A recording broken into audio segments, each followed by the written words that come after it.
Nagpapatuloy Batang Quiapo, labis na nagngingit-ngit sa inis at asar si Tanggol kay Pablo dahil mga pakiusap niya.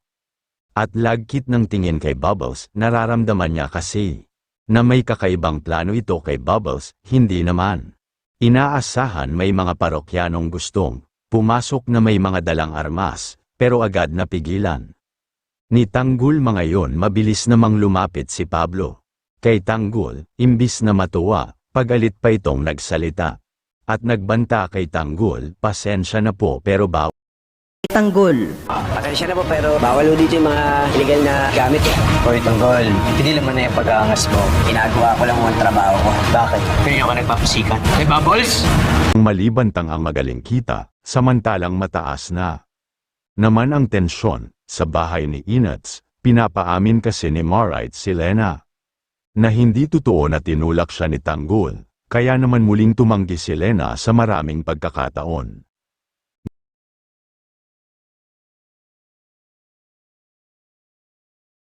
Ngayon na wala na si Rico sa harapan natin. Aminin mo sa akin, hindi ka talaga tinulak ng Tanggol. Muli na naman silang nagbatuhan ng salitang panginis, kaya natameme na lang si Lena.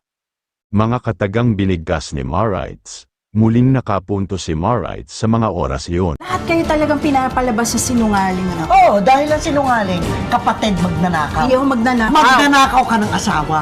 Ay, nakalimutan mo na. Sa kabilang banda naman masayang-masaya si Pablo gabing yun. Kasabay magandang balita kanyang mamita si Senador Ora Batina. Alala ko. Alala ko na yung dream girl ko eh. Really?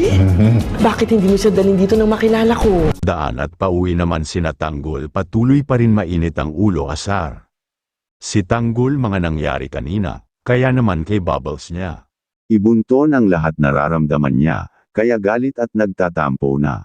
Umalis si Bubbles, ganyan talaga mga mayayaman. Ganyan talaga ang mga mayayaman. Gagawin lang lahat para makuha lang ang sunla. Ginawa ko yun para sa'yo. Mali nga yung ginawa mo eh. Hindi ko kailangan yung tulong mo. Pinasama mo pa yung ginawa ko para sa'yo. Agad naman na humingi ng tawad at pasensya si Tanggol. Kay Bubbles, sorry na, hindi ko sinasadya kanina yung mga. Ang sabi ko, alam mo, hindi ko na alam kung saan ako lulugar sa hirap-hirap na ako.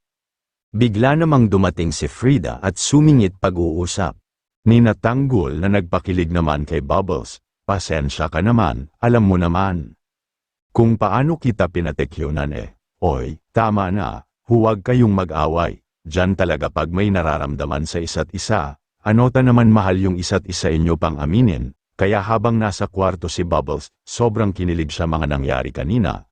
Dahil alam niya ngayon na labis na nag-aalala si Tanggol, kaya comment in like down below na yang, kaya abangan na iba pang magaganap sa FPJ's Letter Batang Quiapo. Abangan ang susunod na episode. Maraming salamat po sa panunod. God bless all.